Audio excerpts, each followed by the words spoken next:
بسم اللہ الرحمن الرحیم۔ السلام علیکم ورحمۃ اللہ وبرکاتہ۔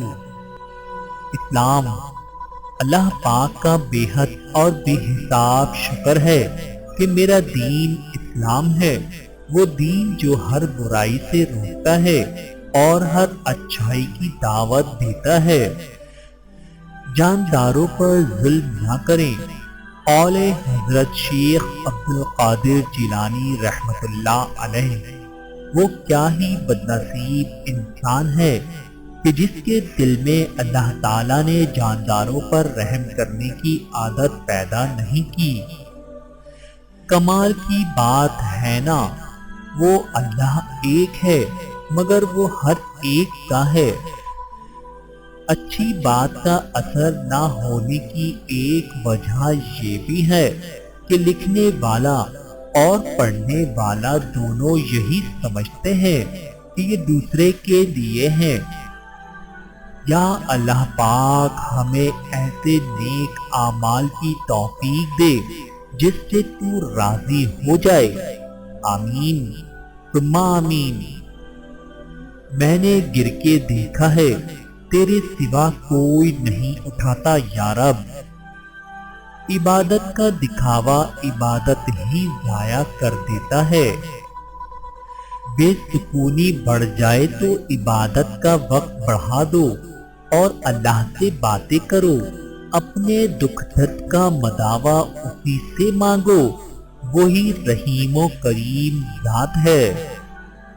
اللہ کی عطائیں کبھی ختم ہونے والی نہیں، طلب کرنا بندے کا کام ہے۔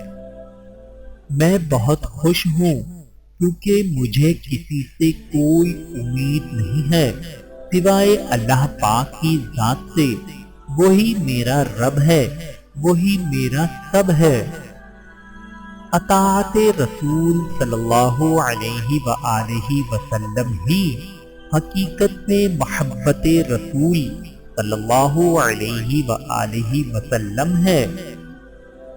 نماز کو محبت سمجھ کر ادا کرو گے تو اللہ تعالیٰ اگلی نماز کے لیے خود بلائے گا۔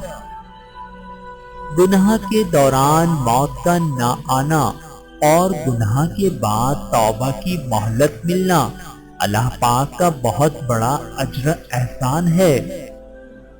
اللہ کا باغی نہ بن، اپنے گناہ اور اپنی غلطی کا اقرار کر۔ استغفر اللہ و اتوب الیہ، میں اللہ سے بخشش مانگتا ہوں اور اس کے حضور توبہ کرتا ہوں۔ یا رب کائنات، ہمیں لوگوں کے شر سے اور لوگوں کو ہمارے شر سے محفوظ فرما، آمین ثم آمین۔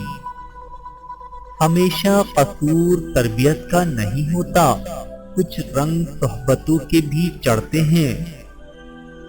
بیٹیوں سے محبت کرنا، انہیں عزت دینا اور انہیں جگر کا ٹکڑا کہنا، یہ بھی میرے نبی کریم صلی اللہ علیہ وآلہ وسلم کی سنت ہے۔ دنیا کا سب سے خوبصورت رشتہ اللہ اور اس کے بندے کا ہے۔ وہ اللہ تو ہی ہے جو خاموشی بھی سن لیتا ہے۔ اللہ پاک آپ کے ایمان میں اضافہ فرمائے، خوش رکھے، پریشانیوں سے بچائے، کسی کا محتاج نہ کرے اور ہمیشہ اپنی پناہ میں رکھے، آمین۔ روز قیامت خاوند کے متعلق جواب دہی۔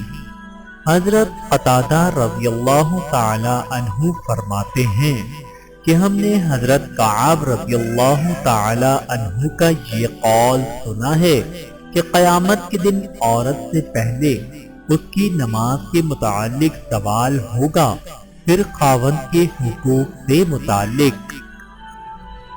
زندگی کا سادہ اصول بنا لو، کسی کی مدد کر سکتے ہو تو کر دو اور بدلہ اللہ پاک پہ چھوڑ دو۔ اس سے زیادہ نفع کا بزنس نہیں دنیا میں۔ اللہ تعالیٰ سے دعا ہے کہ اللہ تعالیٰ ہم سب کو سمجھنے کی اور عمل کرنے کی توفیق عطا فرمائے۔ آمین ثم آمین۔